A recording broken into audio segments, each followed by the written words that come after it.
एक जमाने की बात है, रेगिस्तान के किनारे बसे एक छोटे से गांव में एक गरीब गडरिया रहता था। उसकी 2 बीवियां थीं और वह दोनों से बराबर मोहब्बत करता था। किस्मत का खेल देखिए, दोनों ही एक साथ उम्मीद से हुईं और एक ही वक्त 2 प्यारी बच्चियों को जन्म दिया। पहली बीवी ने अपनी बेटी का नाम अमीना रखा और दूसरी ने अपनी बेटी का नाम जलीला। दोनों बच्चियां बेहद खूबसूरत थीं, लेकिन खुशियां ज्यादा देर तक टिक न सकीं। अमीना की मां बीमार पड़ गई और कोई इलाज काम न आया। आखिरकार वह दुनिया से रुखसत हो गई, अपनी मासूम बेटी को सौतेली मां के रहम व करम पर छोड़कर। वक्त गुजरता गया, दोनों लड़कियां बड़ी होने लगीं, लेकिन अमीना की जिंदगी मुश्किलों से भर गई। उसकी सौतेली मां उसके साथ नाइंसाफी करती। जब दोनों को भेड़ें चराने भेजती तो जलीला के थैले में लजीज खाना भर देती और अमीना को बस एक सूखी रोटी थमा देती। घर में भी यही हाल था। सारे मुश्किल काम अमीना के हिस्से आते और जलीला को आराम मिलता। अमीना सब कुछ सहती रही। उसने कभी अपने अब्बा से शिकायत नहीं की, क्योंकि उसे मालूम था उसकी सौतेली मां ने उन पर ऐसा जादू कर दिया है कि वे हर बात में उसी की मानते हैं। लेकिन इस सख्त जिंदगी में भी अमीना के पास एक सच्चा सहारा था, एक सफेद बकरी जो उसने बचपन से पाली थी। वो बकरी सिर्फ जानवर नहीं थी, वो उसकी हमदर्द थी, उसकी दोस्त थी। अमीना हंसती तो वो भी खुश होती और जब अमीना रोती तो वो भी उदास हो जाती। वो बकरी हर रोज झुंड को संभालती ताकि अमीना ज्यादा थके नहीं और जलीला से दूर ही रहती, क्योंकि उसकी नीयत साफ नहीं थी। गांव के पास पहाड़ के किनारे एक बूढ़ी औरत भी रहती थी। किसी को नहीं पता था कि वो कहां से आई है। वो अक्सर रास्ते में बैठी रहती और गुजरने वालों से थोड़ा खाना मांगती। जब जलीला वहां से गुजरती तो वो उसका मजाक उड़ाती और बिना कुछ दिए चली जाती। लेकिन जब अमीना आती तो वो ठहर जाती, मुस्कुराकर कहती, लीजिए चाची, मेरे पास थोड़ा ही है, मगर आप भी खाइए। उस बूढ़ी औरत का दिल भर आता। वो अमीना के लिए दुआ करती और उसकी मरहूम मां के लिए भी। एक दिन वो बूढ़ी औरत चरागाह में पहुंची और उसने जलीला को देखा। वो आराम से बैठी थी, सामने कपड़ा बिछा था और उस पर जौ की रोटी और भुना हुआ चिकन रखा था। बूढ़ी औरत ने सोचा शायद ये लड़की कुछ खाना दे दे, लेकिन जलीला ने उसकी तरफ देखा तक नहीं और मुंह फेर लिया। बस यही बात बूढ़ी औरत के दिल को लग गई। उसकी आंखें गुस्से से भर गईं और उसने कहा, सुनो लड़की, तुम्हें रास्ते में 2 पानी की धाराएं मिलेंगी, एक काली और एक सफेद। काले पानी से मुंह धोना और वहीं पीना, सफेद पानी के पास भी मत जाना। अगर ऐसा किया तो तुम और भी हसीन हो जाओगी, इंशाअल्लाह। जलीला ने तिरछी नजर से देखा और हंसते हुए बोली, तुम पागल हो गई हो क्या? मैं रोज इस रास्ते से जाती हूँ, वहां कोई पानी नहीं है, जाओ यहां से, मेरा मूड खराब कर दिया। बूढ़ी औरत चुपचाप आगे बढ़ गई, लेकिन उसके दिल में अब गुस्सा भर चुका था। थोड़ी दूर जाकर उसे अमीना मिली। वो जमीन पर बैठी थी और उसके आसपास चिड़ियाएं जमा थीं, जो उसकी रोटी के टुकड़े खा रही थीं। बूढ़ी औरत ने प्यार से पूछा, तुम अपनी बहन के साथ क्यों नहीं खा रही?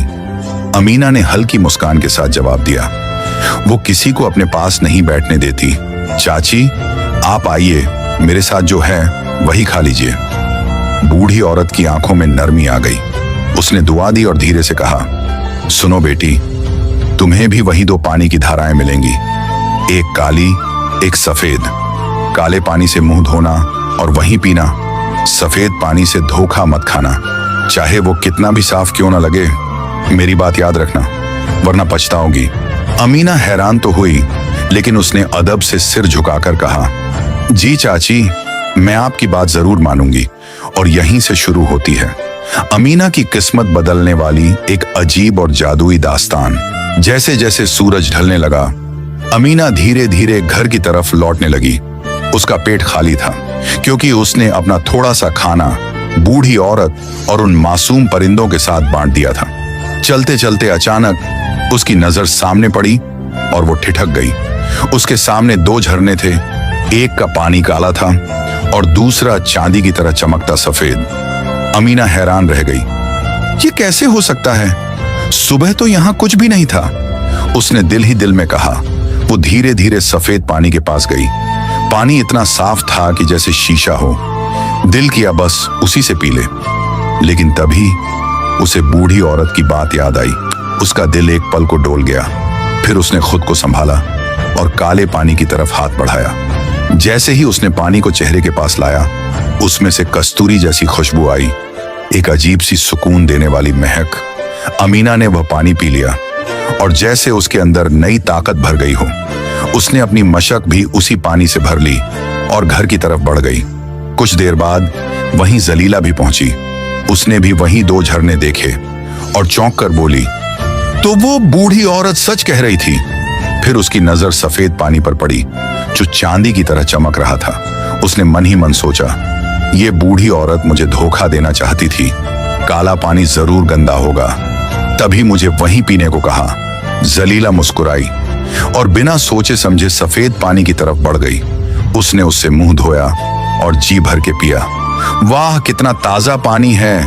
उस झूठी बूढ़ी औरत को तो मैं देख लूंगी। लेकिन जैसे ही वो घर पहुंची, एक अजीब सा हादसा हुआ। उसके बदन से इतनी भयानक बदबू आने लगी जैसे सालों से उसने नहाया ही ना हो। उसकी मां घबरा गई, उसे फौरन गुसलखाने ले गई, नहलाया, साफ किया, लेकिन कुछ भी काम ना आया। थोड़ी देर बाद वही बदबू वापस। आखिर मजबूर होकर उसकी मां ने उस पर इत्र और खुशबूदार तेल मलना शुरू किया।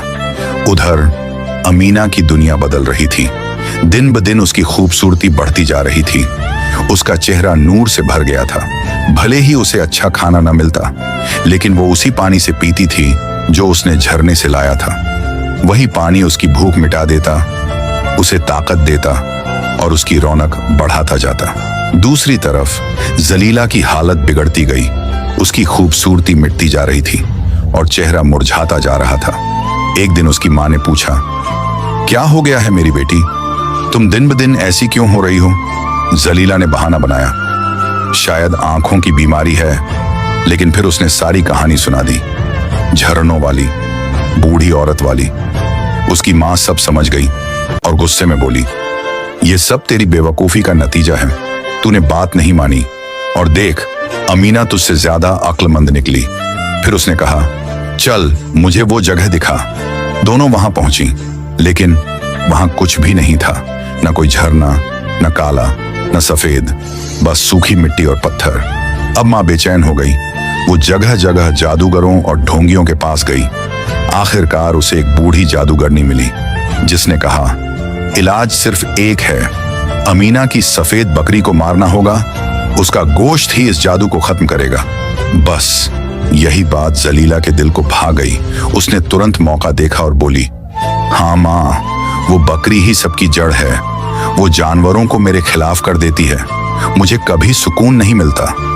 माँ ने कुछ देर सोचा, फिर बोली, अगर ऐसा है तो हम उसे मार देंगे और तुम्हारे अब्बा को मनाना मुझे आता है। अगर उन्होंने मना किया तो मैं ऐसा जादू करूंगी कि वो कभी आंख भी नहीं खोल पाएंगे। उस रात अमीना ने एक डरावना ख्वाब देखा। उसने देखा उसके अपने अब्बा उसकी प्यारी बकरी को काटने ले जा रहे हैं। वो घबरा कर उठ बैठी।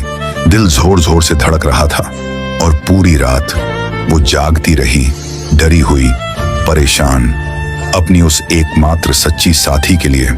सुबह की पहली किरण के साथ अमीना घबराई हुई उठी और दौड़ती हुई बाड़े की तरफ गई। जैसे ही उसने अंदर झांका, उसकी सफेद बकरी उसे देख रही थी, ऐसे जैसे वो उसी का इंतजार कर रही हो। अचानक बकरी ने इंसानों की तरह उससे कहा, अमीना, मैंने भी वही ख्वाब देखा है जो तुमने देखा। लगता है यही मेरी तकदीर है। ये सुनकर अमीना का दिल टूट गया। उसकी आंखों से आंसू बहने लगे। वो बोली, नहीं, मैं अभी दरवाजा खोल देती हूँ, तुम भाग जाओ। लेकिन बकरी ने धीरे से सिर हिलाया, नहीं मेरी बच्ची, मुझे जाना ही होगा, लेकिन गम मत करो, मेरी कुर्बानी तुम्हारे लिए भलाई लेकर आएगी। सब्र करना और यकीन रखना, सब ठीक होगा। अब आंसू पोंछ लो और चरागाह चली जाओ। आज सारे जानवर तुम्हारे पास रहेंगे ताकि तुम्हें मेरी कमी कम महसूस हो। अमीना वहीं बैठ गई। उसने बकरी के सिर को सहलाया और फूट फूट कर रो पड़ी। कांपती आवाज में बोली, तुम्हारे बाद मेरा कौन होगा? मेरी माँ तो पहले ही चली गई। तब से मेरी जिंदगी बस एक सूखी रोटी और आंसुओं में गुजर रही है। क्या मेरा दर्द कभी खत्म होगा? तभी बाहर से उसकी सौतेली माँ की आवाज आई। वो उसे बुला रही थी। बकरी ने आंखों से इशारा किया, जाओ। अमीना भारी दिल से बाहर आई और देखा उसकी सौतेली माँ उसके अब्बा के साथ खड़ी थी। सौतेली माँ बोली, सुनो, अमीना की माँ को मरे इतना वक्त हो गया, हमने उसके लिए कोई दान भी नहीं किया, क्यों ना किसी जानवर को काट कर उसकी रूह के लिए सदका कर दें। अब्बा ने कहा, ठीक है, मैं एक मेढ़ा काट दूंगा। लेकिन औरत तुरंत बोली, और हम क्या खाएंगे, चलो सफेद बकरी को ही काटते हैं। जलीला की हालत भी खराब है, उसे ताकत की जरूरत है। अब्बा ठहर गए, उनका दिल नहीं मान रहा था, क्योंकि वो बकरी उनकी बेटी की थी। लेकिन जादू का असर भारी था। आखिरकार उन्होंने हामी भर दी। फिर उन्होंने अमीना से कहा, आज तुम्हारी बकरी चरागाह नहीं जाएगी, मैं उसे तुम्हारी माँ की रूह के लिए कुर्बान करूंगा। अमीना का दिल चीर गया, लेकिन उसने कुछ नहीं कहा, बस सिर झुकाकर बोली, जैसा आप ठीक समझें अब्बा। और वो चुपचाप आंसू छुपाती हुई चरागाह की तरफ चल पड़ी। जंगल पहुंचकर वो एक पत्थर पर बैठ गई, बिल्कुल अकेली, उदास। तभी एक छोटी बकरी आई और उसकी गोद में बैठ गई। अमीना ने उसे सीने से लगा लिया और अपनी प्यारी बकरी को याद करके रोने लगी। चारों तरफ के जानवर भी उसके पास आ गए, जैसे सब उसके दर्द को समझ रहे हों। उसी वक्त वो रहस्यमयी बूढ़ी औरत फिर आई। उसने अमीना को रोते देखा और प्यार से कहा, मुझे पता है तुम्हारे दिल में क्या दर्द है, लेकिन सुनो, दुनिया में कोई चीज हमेशा नहीं रहती, हर चीज का एक वक्त होता है। फिर उसने धीरे धीरे कहा, तुम्हारी बकरी का गोश्त तुम्हारी बहन के उस श्राप का इलाज बनेगा, उसका दिल भी तुम्हारे लिए नरम हो जाएगा और तुम्हारे अब्बा पर जो जादू है वो भी खत्म हो जाएगा। जब तुम वो गोश्त खाओगी, तुम्हारे बाल सोने जैसे हो जाएंगे और आंखें बड़ी और चमकदार। अमीना ध्यान से सुनती रही। बूढ़ी औरत ने आगे कहा, और हाँ, उसकी हड्डियां इकट्ठा करना, उन्हें एक गड्ढे में दफना देना। कुछ दिनों बाद वहीं तुम्हें ऐसा तोहफा मिलेगा जो तुम्हारी जिंदगी बदल देगा और तुम्हारा अकेलापन दूर कर देगा। अमीना हैरान रह गई। उसने पूछा, चाची, आपको ये सब कैसे पता? बूढ़ी औरत मुस्कुराई, मैं बहुत कुछ जानती हूँ, वक्त आने पर सब समझ जाओगी। अब आओ, मेरे साथ खाना खाओ, मैं तुम्हारे लिए खाना लाई हूँ। अमीना ने उसके साथ बैठकर खाना खाया। उसका दिल थोड़ा हल्का हुआ, लेकिन दिमाग में वही बातें घूमती रहीं। शाम हुई, अमीना घर लौटी और जैसे ही उसने आंगन में कदम रखा, उसका दिल थम गया। उसकी प्यारी बकरी अब इस दुनिया में नहीं थी। उसके अब्बा ने बताया, हमने आधा गोश्त गरीबों में बांट दिया और तुम्हारी माँ की रूह के लिए दुआ की, बाकी आधा घर के लिए रखा है। अमीना चुप खड़ी रही, आंखों में आंसू और दिल में तूफान। लेकिन उसे पता था ये कहानी यहीं खत्म नहीं हुई, असल जादू तो अब शुरू होने वाला था। रात का वक्त आया, खाने के लिए सब बैठ गए। सौतेली माँ के दिल में अब भी जलन थी। उसने सोचा, आज अमीना को रुलाऊंगी। उसने जानबूझकर मांस का एक बड़ा टुकड़ा अमीना के सामने रख दिया ताकि वो टूट जाए, रो पड़े। लेकिन जो हुआ वो उसने सोचा भी नहीं था। अमीना ने वो गोश्त बड़े चाव से खा लिया, जैसे उसे कोई तकलीफ ही ना हो। सौतेली माँ हैरान रह गई। उसने खुद एक टुकड़ा उठाया, लेकिन जैसे ही मुंह में डाला वो उसे चबा ही नहीं पाई। अमीना हल्का सा मुस्कुरा दी। औरत के दिल में खौफ बैठ गया। मैंने सोचा था ये रोएगी, लेकिन लगता है अब मुसीबत मेरे सिर आने वाली है। अगली सुबह अमीना चुपचाप उठी। उसने मेज से सारी हड्डियां इकट्ठा की, उन्हें एक थैले में रखा और झुंड के साथ चरागाह निकल गई।